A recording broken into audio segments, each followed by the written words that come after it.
Hi hello नमस्कार मेरे भाइयों और मेरे बहनों और मेरे फिजिक्स के दीवानों। आप सबको इस चैप्टर नंबर 2 एपिसोड नंबर 1 के अंदर स्वागत है। आज हम पढ़ने वाले हैं work, energy and power. Power मेरे पास उतना बाइसेप्स नहीं है, टेंशन मत लो। पर आज हम इस टॉपिक यानी कि वर्क टॉपिक के ऊपर ब्रीफली पढ़ेंगे। एनर्जी एंड पावर को हम नेक्स्ट एपिसोड्स के अंदर पढ़ेंगे। तो इस वीडियो को शुरू करने से पहले आपको पता है ना क्या करना है, जाके चैनल को सब्सक्राइब कर देना है और इस वीडियो को लाइक शेयर कर देना है।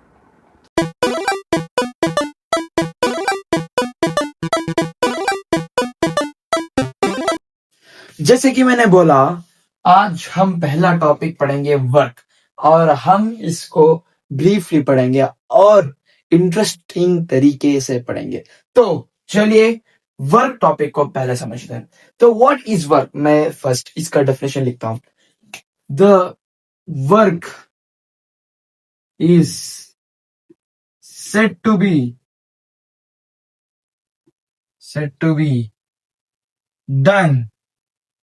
The work is said to be done when force produces displacement. Force produces displacement in the direction of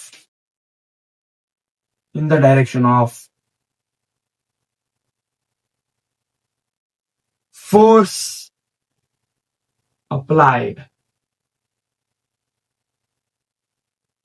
क्या है ये वर्क? वर्क यानी कि काम हिंदी में। तो वर्क होता है, पहले हम नॉर्मल तरीके से पढ़ेंगे व्हाट इज वर्क। वर्क हम बोलते हैं अब मैंने ये काम कर दिया, अब एक एग्जाम लिख रहा हूँ, एग्जाम हमको वो भी एक वर्क है। और हम वर्क मतलब आप क्या समझते हो? वर्क मतलब ऑफिस वर्क, पेपर वर्क, ऐसे बहुत सारे वर्क है। पर इस फिजिक्स में वर्क का मतलब होता है when force produces displacement. When force produces displacement यानी कि जब फोर्स डिस्प्लेसमेंट को प्रोड्यूस करेगा, यानी कि डिस्प्लेसमेंट का कॉज एक फोर्स होगा इन the direction of force applied. समझो कि एक इधर ऑब्जेक्ट था, तो समझ एक ये ऑब्जेक्ट है, तो मैंने इस ऑब्जेक्ट को इस डायरेक्शन में पुश किया तो इधर ही मूव होगा। तो ये बोलता है कि when force produces displacement यानी कि डिस्प्लेस हुआ, इधर से इधर गया, डिस्प्लेस हुआ। First condition of work is satisfied. What? Force applied and displaced in the direction of force applied. मैंने इस डायरेक्शन में ही पुश किया तो इस डायरेक्शन में ही पुश हुआ। तो ये 3 कंडीशन चाहिए। क्या है 3 कंडीशन? when force यानी कि पहला हमें फोर्स चाहिए and produces displacement in the direction of force applied. Direction क्या?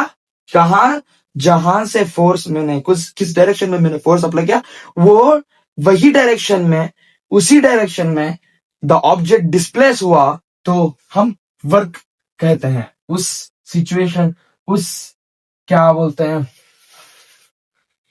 हैं यार, उस सिचुएशन को ही हम वर्क बोलते हैं।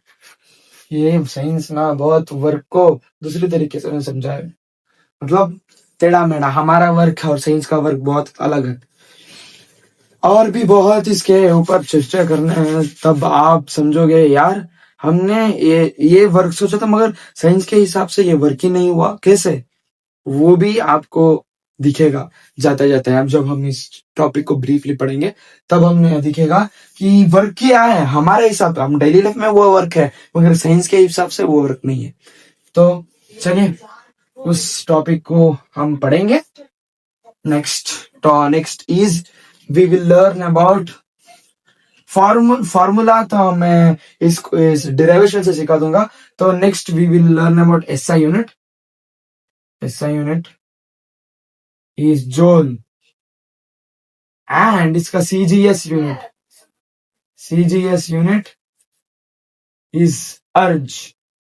स्मॉल है यार, स्मॉल अर्ज। इसे समझाने के ऐसे नोट के लिए मैंने कहा शायद फॉर्मूला चाहिए। फॉर्मूला है W इज इक्वल टू, क्या क्या कंपोनेंट्स है, फोर्स F, एंड क्या है डिस्प्लेसमेंट को हम ये से रिप्रेजेंट करते हैं, यस, एंड कॉस थीटा आएगा, कॉस थीटा आएगा। ये कैसे आएगा हम पढ़ेंगे, इस डिराइवेशन को हम पढ़ेंगे। तो तब तक के लिए वेट करें उस डिराइवेशन तक। तो अब तब तक के लिए उस डिराइवेशन को वेट करिए। कट। हाँ, ये रहा हमारा फॉर्मूला,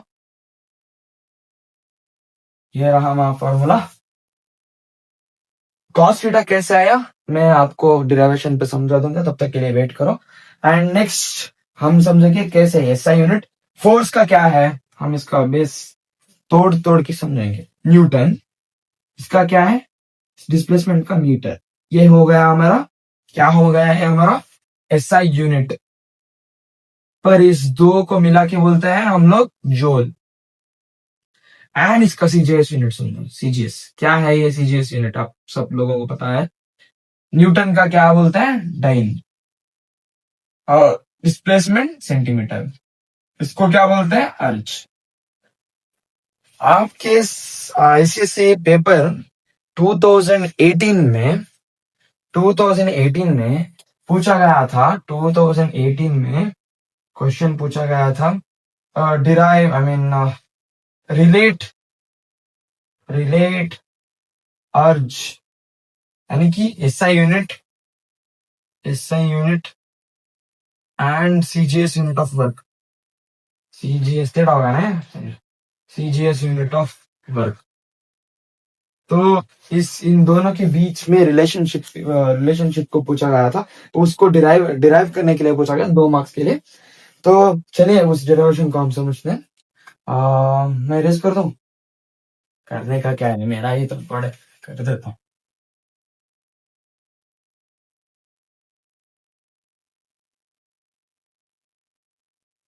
पहले क्या था, क्या हमें लग रहा था, relationship between.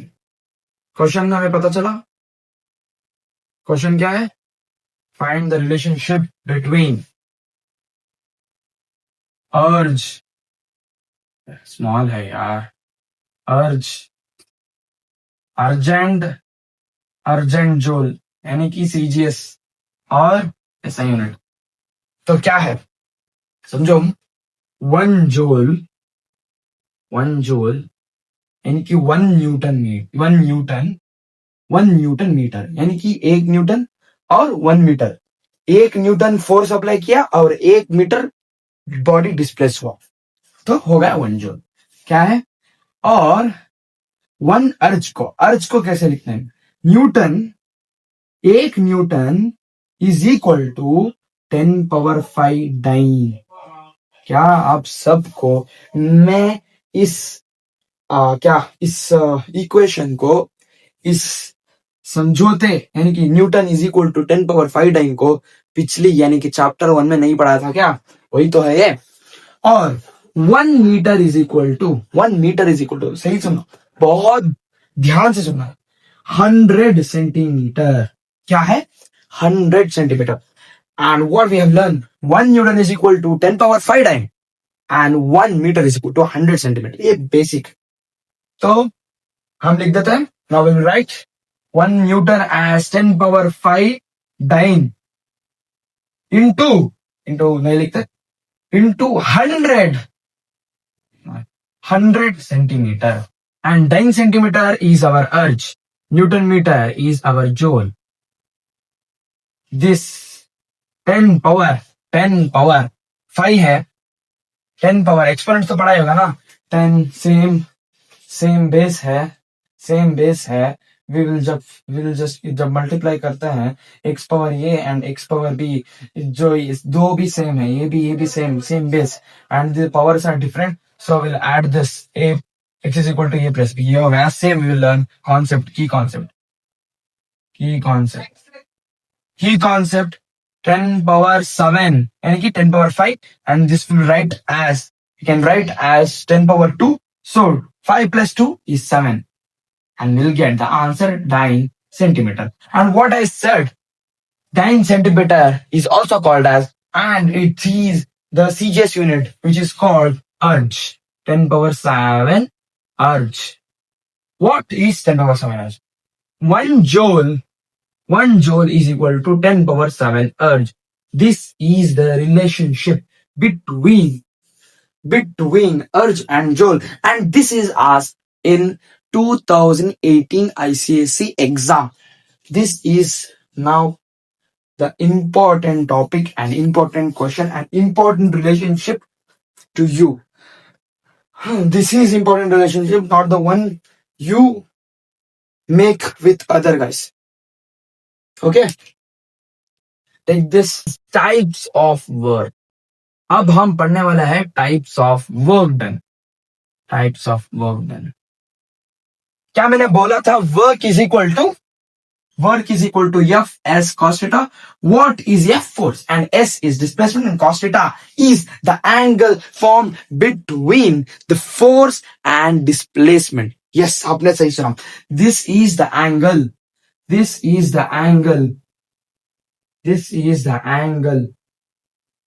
formed between force and displacement. What I'm saying? क्या बोल रहा हूं मैं, क्या बकवास कर रहा हूं? Yes, आपने सही सुना. F as cos theta is the angle formed between force and displacement. क्या समझो आप? समझो. ऐसे मैं मैथमेटिकली रिप्रेजेंट करता हूं. फोर्स इधर एक्ट हुआ, डिस्प्लेस इधर हुआ. फोर्स एक ऑब्जेक्ट था, इसे फोर्स, इसको ना फोर्स इस डायरेक्शन में दिया. क्या? इस डायरेक्शन में दिया फोर्स को. This is the force and the body displaced in this direction, the horizontal leg. The body displaced in the horizontal direction. Okay, the angle now formed between the force acted upon the body and the displacement where the body get displaced is now theta. And we write W is equal to Fs cos theta, and the theta is the angle formed between the force and displacement. And this is not the derivation particularly. The derivation is more complex, not complex, but it's so confusing to you. But मैं आप सब लोगों को क्या confusing, जो भी confuse होता है टॉपिक, उस confusing टॉपिक को easy करने वाला ब्रो ही आपका MS ब्रो है. एंड ट्रस्ट मी, मैं उस टॉपिक को इजी बना दूं. तो this is what. But now we are learning about types of work done. What are the types? Let this be here. आपको जब कंफ्यूजन लगता है तब तो करने दो. The first one is positive work done. What is it? Positive work done. Positive work. क्या होता है positive work? Positive work is, समझो क्या है पॉजिटिव. पॉजिटिव वर्क इज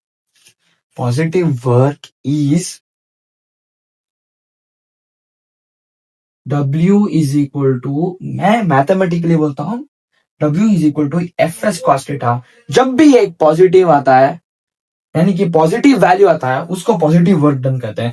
जब हम एक्चुअली रियल एप्लीकेशन में पढ़ेंगे तो मैं बॉडी को क्या बॉडी है, बॉडी को मैंने इस दिशा में, इस डायरेक्शन में फोर्स अप्लाई किया and the body displaced also in this direction. यानी कि फोर्स एंड डिस्प्लेसमेंट का डायरेक्शन दोनों ही सेम डायरेक्शन में है, तो then the work done to this body is the positive work done. अगर मैंने यानी कि फोर्स अप्लाई इधर किया but body displaced in this direction, then the force applied, then the work done on that object is negative work done.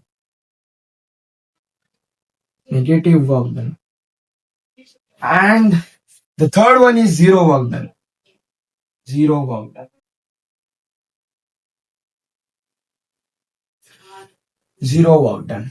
Zero work done, work ही नहीं. Simple. Work ही नहीं. जब बॉडी फोर्स भी apply किया, displace भी force भी apply किया, मगर बॉडी डिस्प्लेसमेंट नहीं हुआ, तब the body is said to be. अच्छा, फोर्स अप्लाई किया बट बॉडी डिस्प्लेस नहीं हुआ, then the work done on that body is zero. और फोर्स भी अप्लाई नहीं किया, बॉडी डिस्प्लेस भी नहीं, तभी भी जीरो हो जाएगा. कंडीशंस आर वेरी क्या there are more condition for zero work done. And मैं इस चीज को बहुत कॉम्प्लेक्स तरीके से समझाना करके नहीं है, but there is a complex point way you all get confused. And the complex point is you know what, when is cos theta zero? Just answer, when is cos theta zero? Cos theta is zero. अब सब लोगों को पता है, आप सब ने पढ़ा है trigonometry. Cos theta is zero when the angle is 90 degree. Absolutely, the angle between the force and displacement should be 90 degree. तब the work done is zero. कभी आपने सोचा है? सोचा नहीं है ना? अब सोच लो, थोड़ा सा दिमाग लगा लो, क्योंकि अब तुम्हारी दिमाग की दज्जियां करने वाला टॉपिक आ रहा है. क्या है वो? The theta should be 90 degree. The first condition, the force should be perpendicular. We'll say perpendicular in maths, so I will use it. Perpendicular to the displacement. यानी कि मैं बोल रहा हूँ, the force is here but the displacement is here. Force is here, acted here, displacement is here, angle between them is 90 degree, but the work done is zero. Shunya. This is the special case. This is the complex and confusing topic for you all people. But मुझे confusing नहीं है, और confusing को easy बनाने वाला bro ही आपका MS bro है. तो सीख लो क्या है. जब भी फोर्स और डिस्प्लेसमेंट परपेंडिकुलर होगा, तब आपका वर्क डन इज शून्य. जब वर्क डन होगा जीरो, बोलता था conditions. The force should be perpendicular. Force should be perpendicular to the displacement, and force applied is zero and displacement is zero, or both is zero. This is the condition.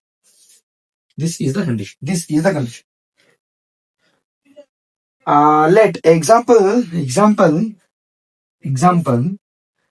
Let me take an example for this. Let me take an example for the zero work. The example is.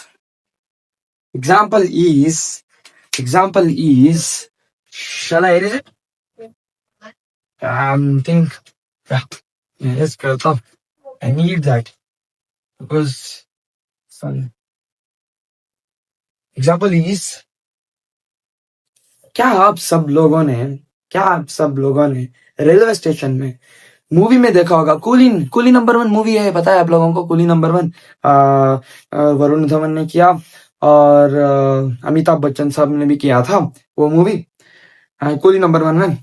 अब वहीं से ही मैं एक example ले रहा हूँ, zero work done, क्योंकि confusing topic को इजी बनाने वाला ब्रो ही आपका MS ब्रो है. तो उधर से ये एक लूंगा, क्योंकि आप सब लोगों को मूवी से ना जल्दी पता चलता है. मूवी कितना भी हार्ड हो, बट उसको क्या तोड़ मरोड़ के आप ही उस आप ही उस एक ही तरीके में कुछ तो समझते हैं. हार्ड रहने दो, सस्पेंस, थ्रिल, कुछ भी हो टॉपिक मूवी का, बट आपको क्यों समझ में आता है? क्योंकि उसमें क्रिएशन है, क्रिएटिविटी है. मगर पढ़ाई क्यों नहीं जाती? क्योंकि उसमें बुकिश नॉलेज है, क्योंकि उसमें हार्ड वर्क चाहिए. उसमें सिर्फ क्या देखो समझो उतना ही चाहिए. इधर आपका दिमाग लगाओ, हाथ भगाओ, रीड करो, सब कुछ करो. एंटरटेनमेंट इज क्या सेट. चलो फोकस करते हैं. क्या बोला मैंने? कूली नंबर 1 मूवी में वरुण धवन का ही लेते हैं. वरुण धवन ने जब एक कूली नंबर 1 में कूली क्या करता है, जो जो भी ट्रेन से पैसेंजर निकलता है उनके लगेजेस को अपने सिर पर उठा के ले जाता है, मगर that is work done for normal humans. जो कूली वर्क करा नॉर्मल ह्यूमंस को वो काम लगता है, मगर साइंस के हिसाब से वो जीरो है। चलिए क्यों पता लगाते। द थिंग इज जब एक कूली, यानी कि ये वरुण धवन समझो, इधर इसका लगेज उठाना था, लगेज उठा के अपने सिर पर रखा and he is moving in this direction. क्या इस पर फोर्स लग रहा है, यानी कि इधर ग्रेविटेशनल फोर्स खींच रहा है इस ऑब्जेक्ट को, ग्रेविटेशनल फोर्स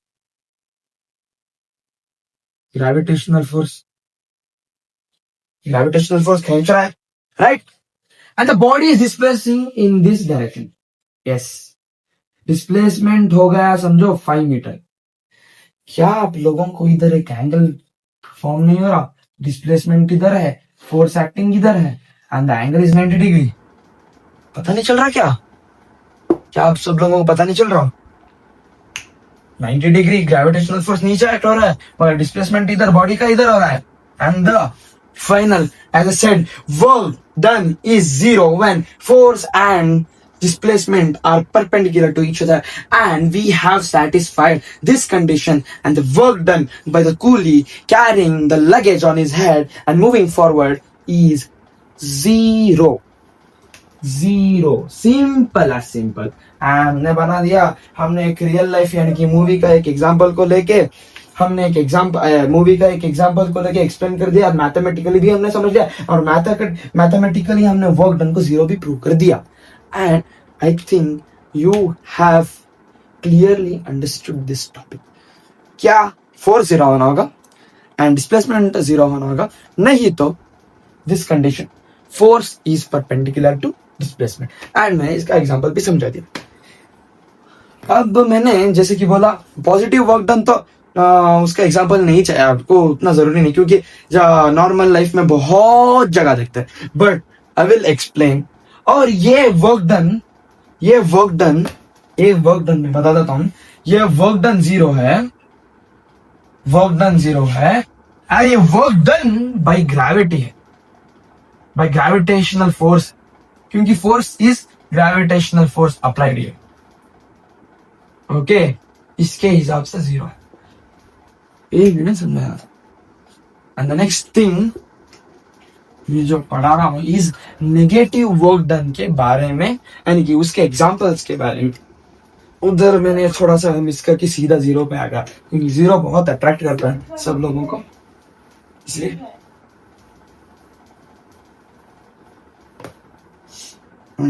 क्या नेगेटिव वर्क है।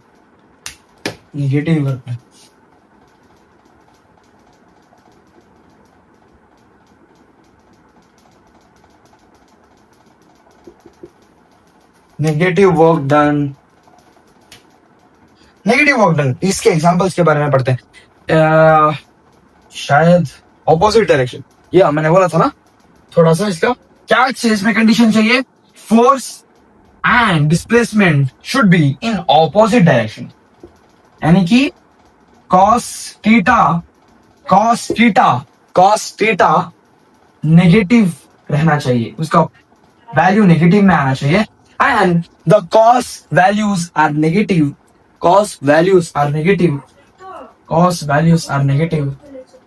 क्या आपने ये STC रूल पढ़ा है? ASTC रूल पढ़ा है? आपने पढ़ा ही होगा ट्रिग्नोमेट्री में। A यानी कि फर्स्ट क्वाड्रेंट में all cosine sines are equal, सभी इक्वल है, यानी कि सभी पॉजिटिव है। एंड इधर sine is only positive, sine and cosecant is positive,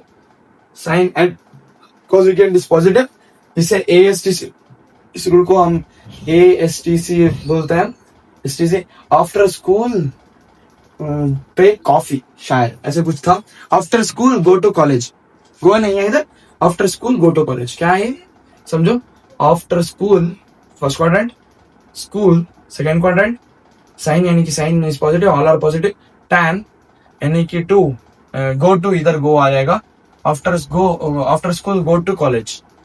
school के बाद सभी कॉलेज को ही जाते हैं ना, स्कूल खत्म करके सीधा कॉलेज को ही जाता है ना, मतलब थोड़ा सा टाइम लेके, थोड़ा सा रिजल्ट लेके सीधा कॉलेज को ही जाते हैं ना, ऐसा बोल रहा हूँ। ये हमारा शॉर्ट ट्रिक ASTC रूल बहुत फेमस है, अभी पढ़ लो।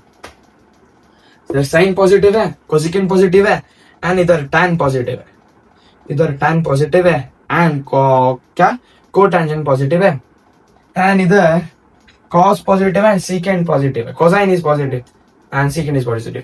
क्या है 0 से 1, 0 से 90, 90 से 180 डिग्री, यानी कि 0 से 90 डिग्री तक हमारा कोसाइन वैल्यू पॉजिटिव रहेगा, एंड 90 डिग्री से 180 डिग्री तक हमारा वैल्यू नेगेटिव रहेगा, और 180 डिग्री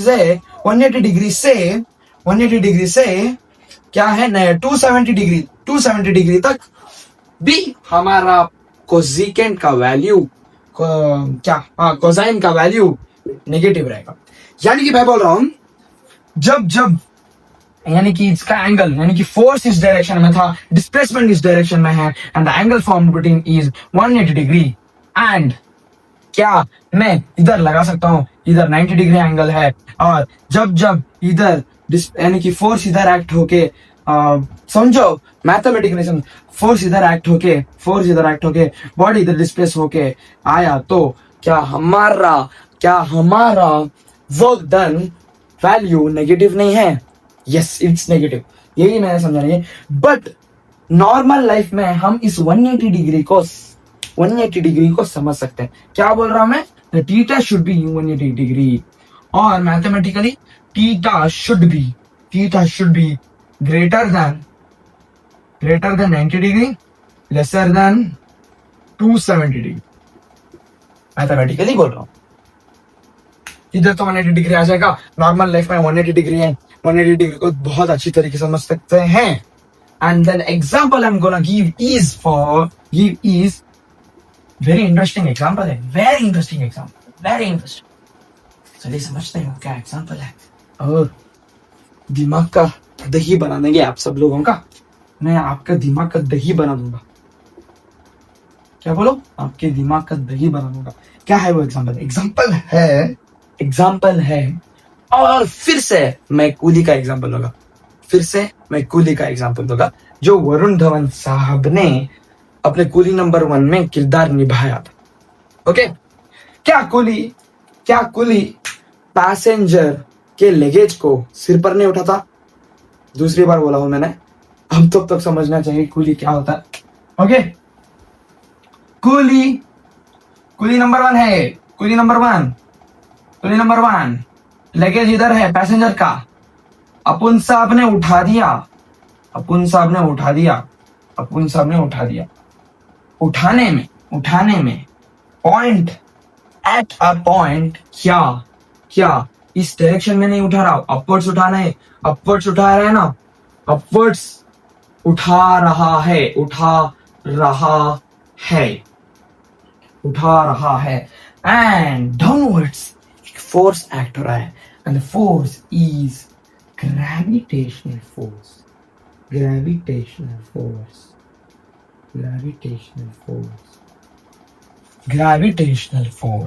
अपवर्ड्स उठा रहा है ए कोहली साहब, और डाउनवर्ड्स एक ग्रेविटेशनल फोर्स एक्ट हो रहा है।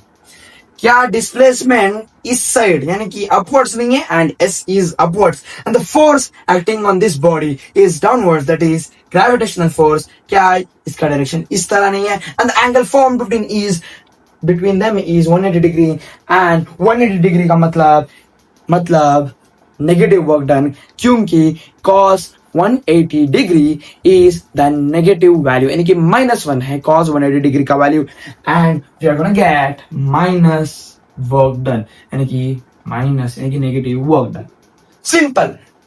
सिंपल समझो, ये कूली साहब ने लगेज को उठाया, एक सिचुएशन लिया, लगेज उठ गया, उठा रहा हूं, डिस्प्लेसमेंट इधर हुआ, मगर ग्रेविटेशनल फोर्स उसके ऊपर एक्ट हो रहा है, downwards, and at that point I have taken upward direction है, डाउनवर्ड ग्रेविटेशनल फोर्स है, एंड द फोर्स एंड क्या डिस्प्लेसमेंट का डायरेक्शन ऑपोजिट है, 180 डिग्री है, एंड 180 डिग्री का मतलब negative work done. Simple as that, simple. Okay, खत्म हो गया हमारा negative work done and types of work done. We have clearly, crystal clearly understood the topic. तो चलिए मैं जैसे कि बोला फर्स्ट में कैसे W is equal to F S cos theta derive हुआ, उस डिराइवेशन को समझते हैं. फर्स्ट हम समझते हैं उस डिराइवेशन का कोर टॉपिक यानी कि क्यों फोर्स डिस्प्लेसमेंट के बीच में एंगल आया और क्यों उसको फॉर्म हुआ. थोड़ा सा लेमन अप्रोच यानी कि रियल लाइफ अप्रोच से समझते हैं कैसे कैसे वो फॉर्म हुआ. तो पहले लिख देता हूं डिराइवेशन.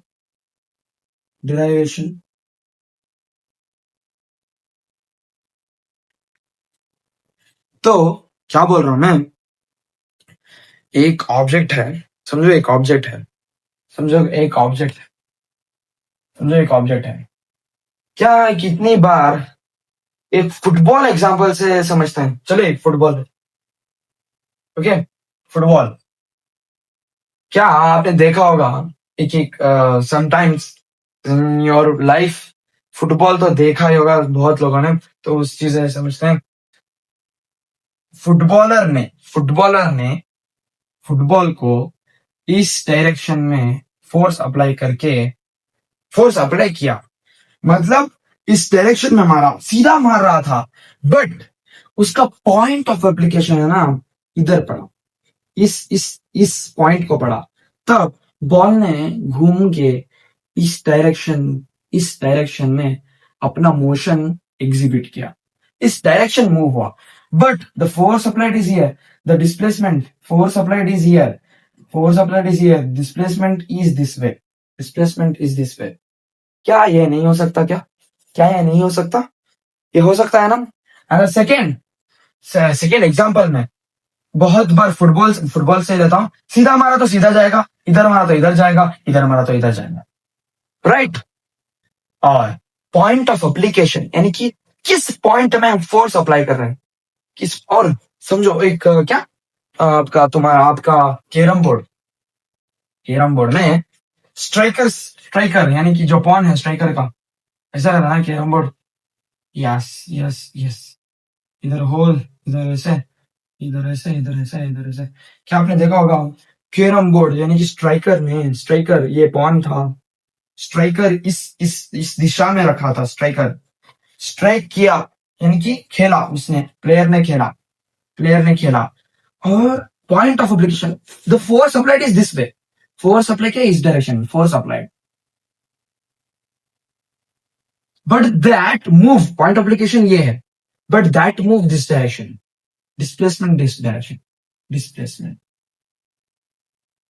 एंगल फॉर्म होगा.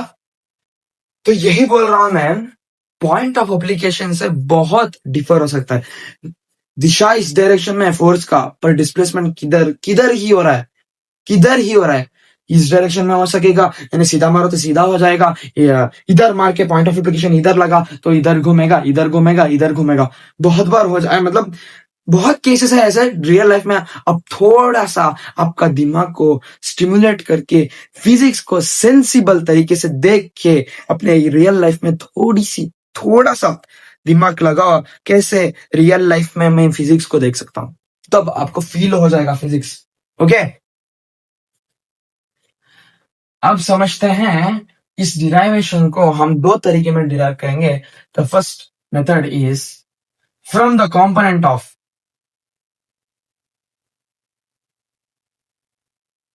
the first one is from the component of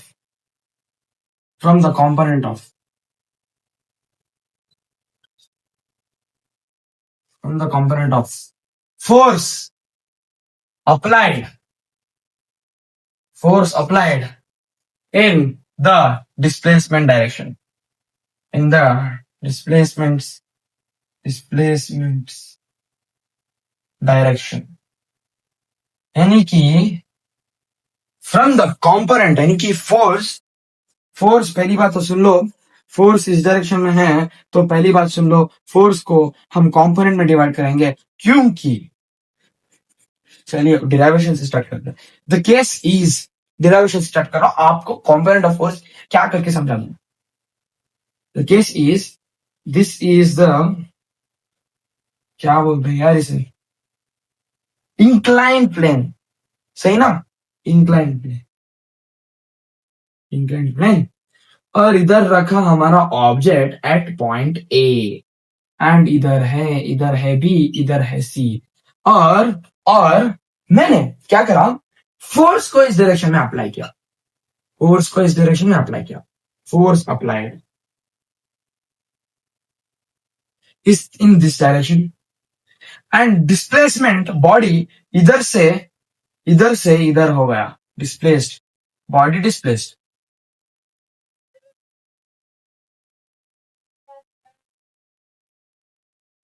displaced, body is displaced, body is displaced in this direction, force apply, मैंने जैसे बोला स्ट्राइकर का एग्जांपल कैरम बोर्ड में लेके मैंने इस डायरेक्शन में दिशा को, यानी कि स्ट्राइकर को भेजा, और इधर क्या वो पॉन था, पॉन के इस पॉइंट ऑफ एप्लीकेशन में लगकर पॉन ने उस डायरेक्शन में अपना पाथवे को एग्जिबिट किया, ऐसे ही मैंने इस डायरेक्शन में फोर्स को अप्लाई किया और इसका पाथवे ऐसे एग्जिबिट हुआ ऊपर की तरफ, तो body is displaced in this direction and the force applied is in this direction, and now the force is gonna divide, यानी कि उसका कंपोनेंट होगा, कंपोनेंट में टूटेगा, कंपोनेंट में टूटेगा।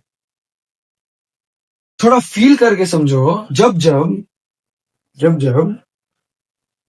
थोड़ा समझो, अब समझा तो फोर्स क्या है, इधर आ जाओ, इधर है, इधर direction, force apply in this direction, सीधा force applied in this direction F, body displaced in this direction S, right, right, तो पहले समझते हैं, इधर we have angle theta, inclined plane का angle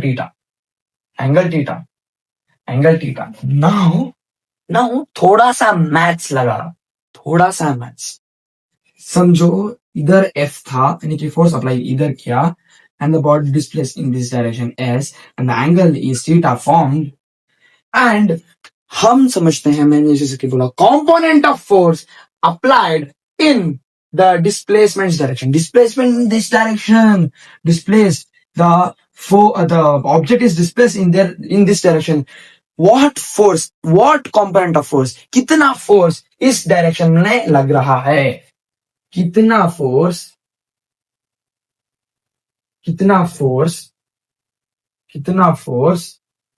डिस्प्लेसमेंट के डायरेक्शन में लग रहा है,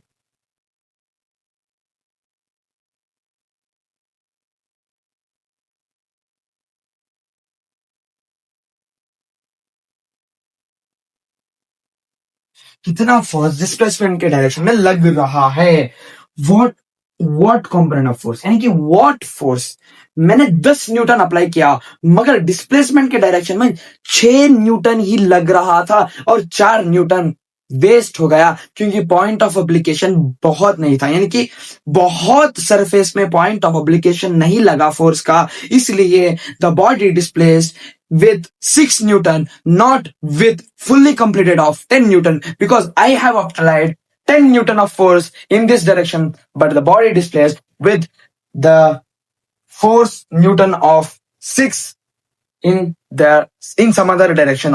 Okay, the body is moved. थोड़ा सा रेस्ट, यानी कि थोड़ा सा calm down, and let's start. क्या इधर क्या लग रहा है, इधर कितना फोर्स लग रहा है भाई साहब, उस कंपोनेंट, उस फोर्स के कंपोनेंट को फाइंड करना है, तो कैसे फाइंड करेंगे, समझो इधर देखो, ये मैं एक्सटेंड कर देता हूं, द फोर्स अप्लाइड इधर, थोड़ा सा फील कराने के लिए, द फोर्स अप्लाइड हियर, क्या कर रहा हूं मैं, इधर फोर्स अप्लाई किया था, बट इधर एक 90 degree angle, 90 degree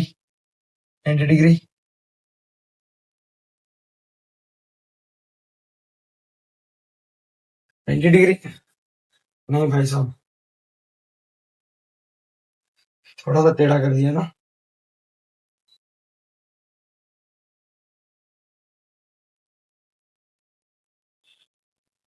Force applied in this direction, displaced in this direction, and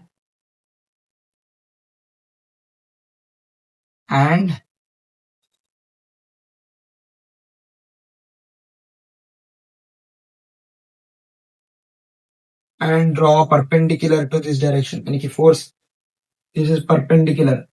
The perpendicular line is extended from the point A, B to C. Okay, direction आपका इधर angle theta. So force is applied in this direction. What amount of force is applied in the displacement direction? क्या, चलिए आप समझते हैं। क्या AB is equal to F force applied? We need to find AC. AC में कितना force? To derive AC, can we take this as AC is equal to कितना force? X ले लेता हूं इधर, X ले लेता हूं, and for थीटा, क्या है थीटा को मैं कोसाइन एंगल, क्योंकि समझो कोसाइन एंगल किधर मिलेगा? ये एडजेसेंट है, is this adjacent, and what we know hypotenuse. We know hypotenuse is equal to F, and adjacent we need to find it. We need to find adjacent, we take it as X. So adjacent and hypotenuse का क्या हमको cosine से ही मिल सकता है ना? cos theta is equal to, थोड़ा सा जगह ले लेता हूं यार,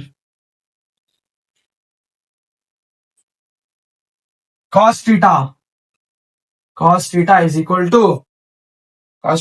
to adjacent AC, cos theta is equal to AC divided by, यानी कि AC divided by AB.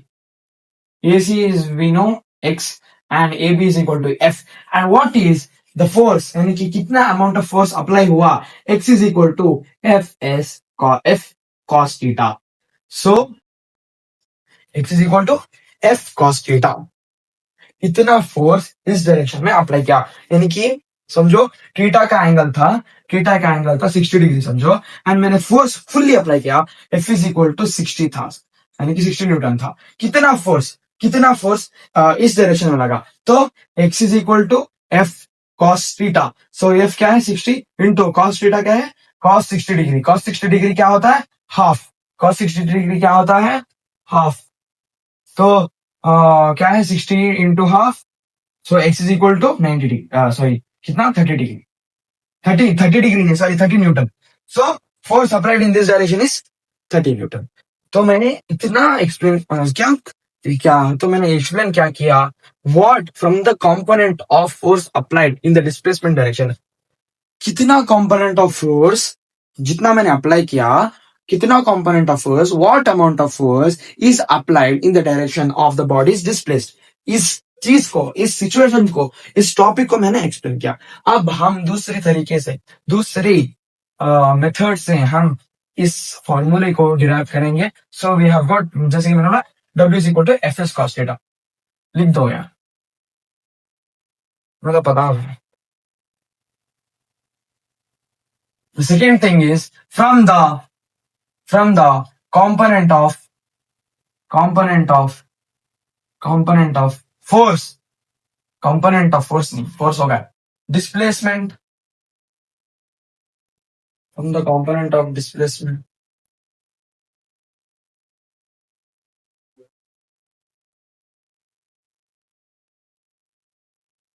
from the component of displacement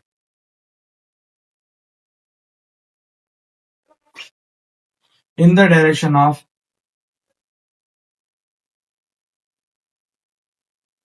force applied. अभी कैसे डिराइव करना है? From the component of displacement, यानी कि component of displacement in the direction of force applied. कितना कितना डिस्प्लेसमेंट फोर्स अप्लाई कर, यानी कि फोर्स अप्लाई करने पर कितना डिस्प्लेसमेंट डिस्प्लेस किया इन द डायरेक्शन ऑफ फोर्स, यानी कि फोर्स के डायरेक्शन में बॉडी कितना डिस्प्लेस हुआ, फोर्स के डायरेक्शन में बॉडी कितना डिस्प्लेस हुआ, ऐसे हम डिराइव करेंगे। ये थोड़ा हमको अप्रोच थोड़ा सही नहीं लगता मतलब just to derive this W is equal to Fs cos theta, we have taken this, okay? थोड़ा सा फोर्स कंपोनेंट से हम थोड़ा सा फील कर सकते हैं इस मेथड से। मेरे को तो फील नहीं आती, आप लोगों को कैसे फील आएगा पता नहीं आएगा यार। बेसिकली उतना तो फील आने जैसा नहीं दिखा। तो क्या है, सेम डायग्राम ड्रॉ कर लेंगे इंक्लाइन प्लेन का, बॉडी ऑब्जेक्ट इधर एंड डिस्प्लेसमेंट इधर, एंड डिस्प्लेसमेंट इधर हुआ, डिस्प्लेसमेंट इधर, फोर्स अप्लाई इधर किया, फोर्स अप्लाइड इधर किया, and B C body is displacement to from point A to C. तो जैसे कि मैंने बोला कितना अमाउंट यानी कि कितना amount of displacement direction of force इस डायरेक्शन में है, तो डिस्प्लेसमेंट इस डायरेक्शन में कितना हुआ, इस डायरेक्शन का डिस्प्लेसमेंट, यानी कि डिस्प्लेसमेंट बेसिकली कंपोनेंट।